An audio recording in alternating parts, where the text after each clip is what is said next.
नमस्कार, स्वागत है आपका नेशन न्यूज चैनल पर। मैं हूं आपके साथ रिहान अली। चलिए शुरुआत करते हैं देश विदेश की बड़ी खबरों के साथ। और सबसे पहले बड़ी खबर गुजरात से। गुजरात में चुनाव से पहले बीजेपी की केंद्र सरकार ने बड़ा दांव चला है। केंद्र सरकार ने अफगानिस्तान, पाकिस्तान और बांग्लादेश से आकर गुजरात के दो जिलों आणंद और महेसाणा में रह रहे हिंदू, सिख, बुद्ध, जैन, पारसी और ईसाइयों को भारतीय नागरिकता देने का फैसला किया है।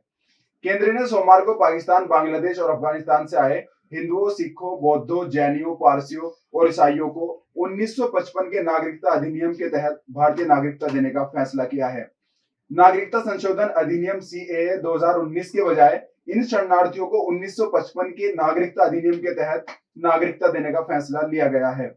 गुजरात के आणंद और महेसाणा जिलों में रहने वाले ऐसे लोगों को अपने आवेदन ऑनलाइन जमा करने होंगे। इसके बाद जिला स्तर पर कलेक्टर इसका सत्यापन करेंगे। पूरी प्रक्रिया के बाद संतुष्ट होने पर कलेक्टर भारतीय नागरिकता प्रदान करेगा और इसका प्रमाण पत्र जारी करेगा। नरेंद्र मोदी सरकार बांग्लादेश, पाकिस्तान और अफगानिस्तान से भारत आए गैर मुस्लिम प्रवासियों, हिंदू, सिख, जैन, बौद्ध, पारसी और ईसाइयों को भारतीय नागरिकता देना चाहती है।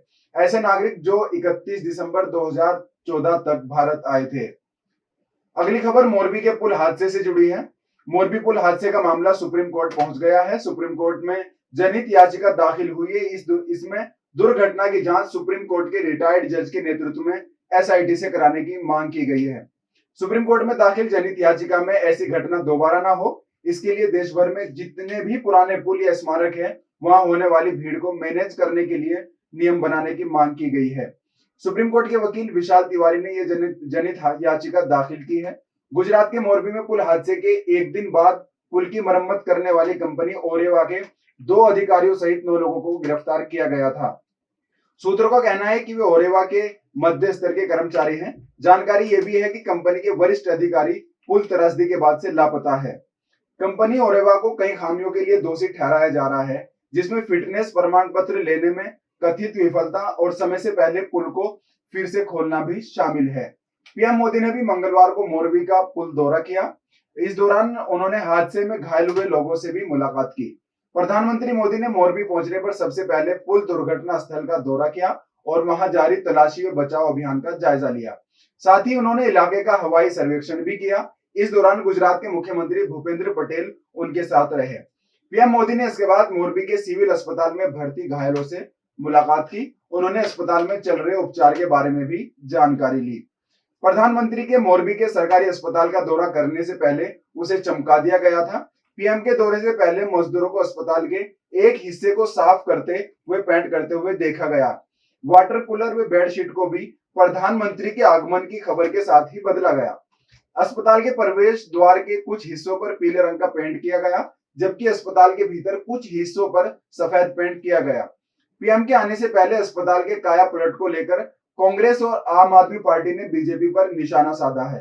कांग्रेस ने ट्विटर पर कुछ तस्वीरें पोस्ट करते हुए लिखा है कि पीएम मोरबी के सिविल अस्पताल जाएंगे, उससे पहले वहां रंगाई पुताई का काम चल रहा है। प्रधानमंत्री की तस्वीरों में कोई कमी न रहे, इसका सारा प्रबंध हो रहा है। इन्हें शर्म नहीं आती, इतने लोग मर गए और ये इवेंट बाजी में लगे हैं। वहीं आम आदमी पार्टी ने भी दावा किया कि मोरबी के सिविल अस्पताल में रात भर पेंट किया गया ताकि प्रधानमंत्री मोदी के फोटो शूट के दौरान इमारत की खराब हालत का पर्दाफाश न हो जाए। इसी बीच मोरबी बार एसोसिएशन ने बड़ा ऐलान किया है। मोरबी बार एसोसिएशन ने ऐलान करते हुए कहा कि मोरबी हादसे में शामिल आरोपियों के बचाव में जिले का कोई भी वकील केस नहीं लड़ेगा। और अब बात सुप्रीम कोर्ट के एक अहम फैसले की। सुप्रीम कोर्ट ने सोमवार को रेप पीड़ित महिलाओं के साथ किए जाने वाले 2 फिंगर टेस्ट पर सख्त टिप्पणी की है। कोर्ट ने इसे गलत करार दिया है। बलात्कार की पुष्टि के लिए पीड़िता का 2 फिंगर टेस्ट किए जाने पर सुप्रीम कोर्ट ने कड़ी नाराजगी जताई है। कोर्ट ने कहा जो ऐसा करता है उसके खिलाफ कानूनी कार्यवाही की जानी चाहिए। 2 फिंगर टेस्ट मामले में सोमवार को सुनवाई करते वक्त सुप्रीम कोर्ट ने मेडिकल कॉलेजों को भी फटकार लगाई। मेडिकल कॉलेजों को आदेश दिया कि वे 2 फिंगर टेस्ट को अध्ययन सामग्री से हटा दें। और चलिए अगली और चौंकाने वाली खबर उत्तर प्रदेश के महोबा से।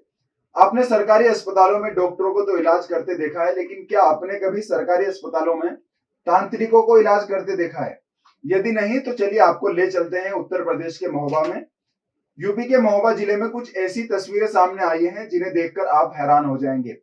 आपको लगेगा कि ये अस्पताल नहीं तांत्रिकों का अड्डा है। जी हाँ, मामला है महोबा के जिला अस्पताल का, यहाँ इमरजेंसी वार्ड में 2 मरीजों का इलाज करते तांत्रिक देखे गए हैं।